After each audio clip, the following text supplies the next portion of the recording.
အသေးဆွဲကိုပြောင်းခဲ့တာကြောင့်တကွင်းလုံးအော်ဟစ်အားပေးတာခံခဲ့ရတဲ့ MV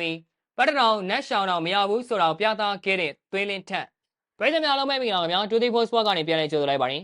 MV ကတကယ်အသေးကောင်းဇွဲကောင်းတတိကောင်းတဲ့ကစားမမျိုးပါပဲမိုက်ကောင်ရောမာကောင်ရောရှိပါတယ်ဒီလိုကစားမမျိုးကိုပရိသတ်တွေတအားကြိုက်ကြတော့ပါ MV ကိုကွင်းလုံးရှန်အောင်အော်ဟစ်အားပေးခဲ့ကြပြီး MV ကလည်းရေကုန်ရေခမ်းကစားပြသွားခဲ့ပါတယ်ဘာလို့များဒီလောက်ရင်းထိုးထားတဲ့ကစားမကိုဘောနဲ့မပေးတာလဲ Fire တဲ့နိုင်ပေးတာလဲဆိုတဲ့မေကွန်ထုတ်မှုတွေကရှိရမှာပါ Fire တဲ့နိုင်မရတာကဒီပွဲထက်ကောင်းတဲ့ပွဲရှိလို့ဆိုရင်လည်းဘောနဲ့လေးတော့ရသွားတင်ပါတယ်ကြည့်ရတာချက်ပြီးဂျပန်ရောက်နေပြီးအလုံးရှုံနေလို့ဒီပွဲကိုအာရုံမထားနိုင်ခဲ့တဲ့ပုံပါပဲ MV အတွက်ကတော့နှမျောစရာကောင်းပါတယ် MV ကသွေးကြောင်ရင်ဘေးရှောင်ဆိုတဲ့ကစားမမျိုးဖြစ်ပြီးလူသားလဲမယ်အလံမလဲတဲ့စိတ်သက်ပိုင်ရှင်ပါဒီလိုအသေးဆွဲကောင်းပုံလေးမှာပညာလေးသာထပ်ဖြည့်လိုက်ရင်ဘာပြောကောင်းမလဲဆိုလို့ရှယ်ကိုမိုက်နေမှာပါအခုတော့ MV ကို time break တွေကပါသဘောကျနေပါပြီရှေ့ပွဲတုန်းကလည်းဂျပန်ဖိုက်တာကိုနှစ်ကြိမ်အမတ်စင်ရေခံထားတာတော့အလဲထိုးနဲ့အနိုင်ယူသွားခဲ့တဲ့ MV ကဒီပွဲမှာလည်းကျွေတလဲကျဲတခုံဆိုလို့နိုင်သွားနိုင်တာဖြစ်ပါတယ်ခက်တက Israel Fighter ဂေါ်ဒန်ကလည်းမာတာပဲမို့မကြသွားလို့သာ MV အမတ်နဲ့ရှုံးခဲ့ရတာပါ MV အနေနဲ့ဘယ်လက်သီးတစ်ပေါက်ကိုပဲအားကိုးလွန်းတာလက်သီးအထွက်နေတာခြေကန်ချက်နဲ့ဒူးတောင်မတုံးတလောက်ရှိနေတာတွေကတော့ပြင်ဆင်နိုင်ဖို့လိုပါတယ်အဖိုးကလက်ဝဲချန်ပီယံကျွန်တော်ကလည်းဝမ်းမှာချန်ပီယံဖြစ်ချင်တယ်လို့ပြောထားတဲ့ MV အနေနဲ့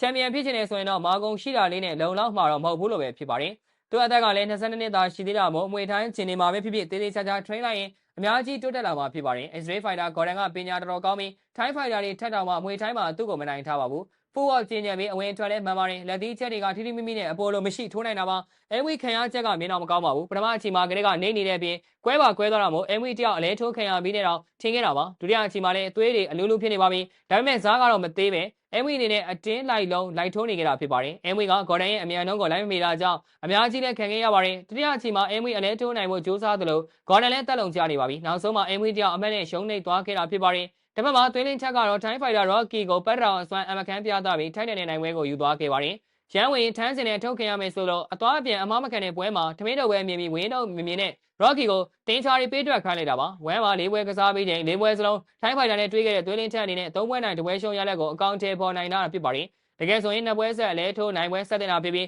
Rocky ကိုအလဲထိုးနိုင်ခဲ့တဲ့ပေမဲ့မထိုးနိုင်ခဲ့တာပါ။ Thai Fighter Rocky ကမြန်မာ Fighter ကိုမြန်မာလိုကြီးကစားလာတာပါ။မြန်မာ Fighter တွေကြောက်တဲ့ကစားမမျိုးက Full Wall ကောင်းကောင်းနဲ့အမြဲလိုရွေလျားနေပြီးငြင်းငြင်းမနေတဲ့ကစားမမျိုးတွေဖြစ်ပါတယ်။ Rocky လိုဖွင့်ထိုးတာမျိုးကတော့မြန်မာ Fighter တွေအတွက်စိတ်ကြိုက်ပဲလို့ပြောရမှာပါ။ Rocky ကသူ့ကိုယ်သူယုံကြည်ချက်မြင်ပါပါတယ်သွေးလင်းချက်ရဲ့ဒီပွဲအတွက်လှုပ်ဝဲတိုက်ကွက်ကပတ်တရောင်ဖြစ်သွားပြီးပထမအချိန်မှာနှစ်ခါသုံးသွားပါတယ်ဒီလိုနဲ့ဒုတိယအချိန်မှာတော့သွေးလင်းချက်ရဲ့ပတ်တရောင်ကအစွမ်းပြပါတော့တယ်ဆိုင်ထိုးပြိုင်ထိုးရင်းနဲ့ပတ်တရောင်နဲ့ရိုက်လိုက်တာ Rocky အမတ်စင်ရေခံလိုက်ရပါတယ် Rocky ကလည်းထူးလေမာလီငါဖဲပါပဲအမတ်စင်ရေခံရပြီးတဲ့နောက်ကစားတော်ပိုတက်လာပါသေးတယ်အမတ်နဲ့ဆိုရင်ရှုံးပါကိုတီးလို့အလဲထိုးဖို့ကြိုးစားလာတာဖြစ်ပါတယ်ဒါပေမဲ့ Rocky စိတ်တိုင်းကြထိုးလို့မရပါဘူးသွေးလင်းချက်ကအကွာဝေးကိုထိန်းထားသလို Rocky ရဲ့တန်ကွင်းတွေကိုဝင်မသွားခဲ့ဘူးဖြစ်ပါတယ်တတိယအချိန်မှာလည်း Rocky ပတ်တရောင်ထမ်းမိပြီးတော့အမတ်စင်ထက်ရေခံခဲ့ရပြန်ပါတယ်အမတ်စင်ရေခံရတိုင်းတိုက်စစ်ကိုပုံမြင့်လာတဲ့ Rocky ရဲ့ကစားရင်ကသွေးလင်းထက်အတွက်လည်းလောက်ရကန်ရခက်စေပါတယ်အလဲထိုးနိုင်ဖို့ဆိုတာမလဲတာကြောင့်နောက်ဆုံးအမတ်နဲ့ရှောင်းကစားပြီးအနိုင်ယူသွားခဲ့တာပဲဖြစ်ပါတယ်ဟုတ်ကဲ့ပါဗျာဗီဒီယိုလေးကဒီလောက်ပါပဲနောက်နေ့မှာလည်းအားကစားနဲ့ပတ်သက်တဲ့သတင်းကြားတွေကိုတင်ဆက်ပေးသွားမှာဖြစ်တာကြောင့်ကျွန်တော်ရဲ့ page တွေကို like and follow လုပ်ပြီးဒီဗီဒီယိုလေးကိုလည်း share ပေးကြပါအောင်လို့ပြောရင်းနဲ့ညီကောင်းချိုးလိုက်ရပါတယ်ခင်ဗျာ